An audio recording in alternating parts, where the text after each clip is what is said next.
অমরত্বের অভিলাষে মানুষ প্রাচীনকাল থেকে কি না করে এসেছে।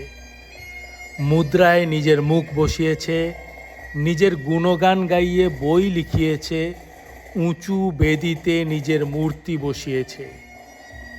অশ্বারোহী মূর্তি আমাদের সম্ভ্রম আদায় করে, ঘাড় উঁচু করে দেখতে হয় তাকে।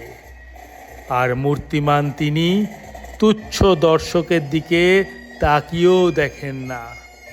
তার দৃষ্টি থাকে দূরে, যত দূর বিস্তৃত তার বিশাল সাম্রাজ্য।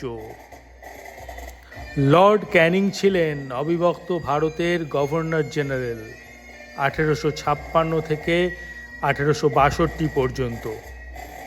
সিপাহী বিদ্রোহ দমনের পর 1858 সালে ভারতের শাসনভার ইস্ট ইন্ডিয়া কোম্পানির হাত থেকে নিয়ে ইংল্যান্ডের রানী তাকে ভারতীয় উপনিবেশের প্রথম ভাইসরয় নিয়োগ করেন।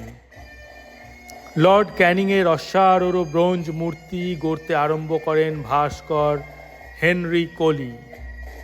রাজভবনের এক কোণে 1878 সালে সেই মূর্তির আবরণ উন্মোচন করেন তৎকালীন বড়লাট লর্ড লিটন।